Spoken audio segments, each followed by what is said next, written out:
പിണറായി വിജയനെ പ്രതിപക്ഷ നേതാവായി തെരഞ്ഞെടുത്തതിൽ മുന്നണിയിൽ ഒരു വിഭാഗത്തിന് കടുത്ത അതൃപ്തി. LDFനെ ചരിത്രത്തിലെ ഏറ്റവും വലിയ തോൽവിയിലേക്ക് തള്ളിയിട്ട പിണറായിയുടെ ധാർഷ്ട്യം വീണ്ടും വിനയാകുമെന്നാണ് ഇക്കൂട്ടരുടെ ആക്ഷേപം. ഒരു പതിറ്റാണ്ട് കാലം മുഖ്യമന്ത്രിയായിരുന്നിട്ടും അധികാരമോഹം അവസാനിക്കാത്ത പിണറായിക്ക് മുന്നിൽ നേതാക്കൾ കീഴടങ്ങിയെന്നും വിമർശനമുണ്ട്. കഴിഞ്ഞ 10 വർഷം തുടർച്ചയായി മുഖ്യമന്ത്രി കസേരയിലിരുന്ന പാർട്ടിയെയും ഭരണത്തെയും ഒരുപോലെ നിയന്ത്രിച്ച പിണറായി വിജയന്റെ ഏകാധിപത്യ ശൈലിയും വെല്ലുവിളിയുമാണ് CPMനെ വലിയ പതനത്തിലേക്ക് നയിച്ചത്.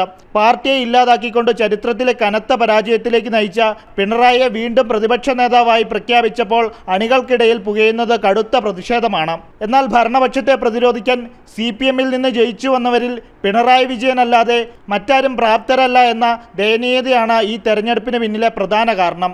അതിനൊപ്പമാണ് പിണറായിയുടെ വ്യക്തിപരമായ അധികാര താൽപ്പര്യങ്ങളും. ഒരു പതിറ്റാണ്ട് കാലം സർവ്വപ്രതാപങ്ങളോടും മുഖ്യമന്ത്രി കസേരയിൽ ഇരുന്ന പിണറായിക്ക് ക്യാബിനറ്റ് റാങ്കും പ്രോട്ടോക്കോളും ഔദ്യോഗിക ആനുകൂല്യങ്ങളും നിലനിർത്തണമെങ്കിൽ പ്രതിപക്ഷ നേതായി തുടരുകയല്ലാതെ മുന്നിൽ മറ്റു വഴികളില്ല.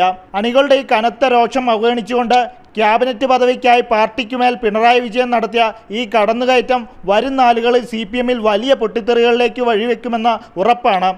ജനം, തിരുവനന്തപുരം.